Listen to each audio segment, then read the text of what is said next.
আসসালামু আলাইকুম ভিউয়ার্স। আজকে তোমাদের সাথে আমি গরুর মাংসের কষা রেসিপিটা শেয়ার করব। যখন হাতে আমার একেবারেই সময় থাকে না, তখন আমি এভাবে রান্নাটা করে ফেলি। তো খেতে কিন্তু খুবই সুস্বাদু হয়। তো এখানে আমি 1 কেজির মতো গরুর মাংস নিয়েছি, আর এখানে 1 বাটি পেঁয়াজ কুচি দিয়েছি, 1 চামচ মরিচের গুঁড়া দিয়েছি, 1 চামচ হলুদের গুঁড়া দিয়েছি।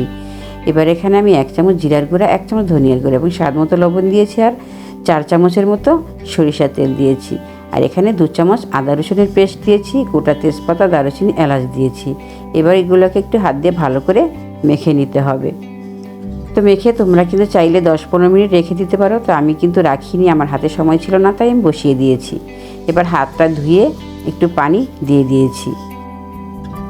এবার একটু নেড়ে চেড়ে ঢাকনা দিয়ে 10 মিনিট ঢেকে রাখবো।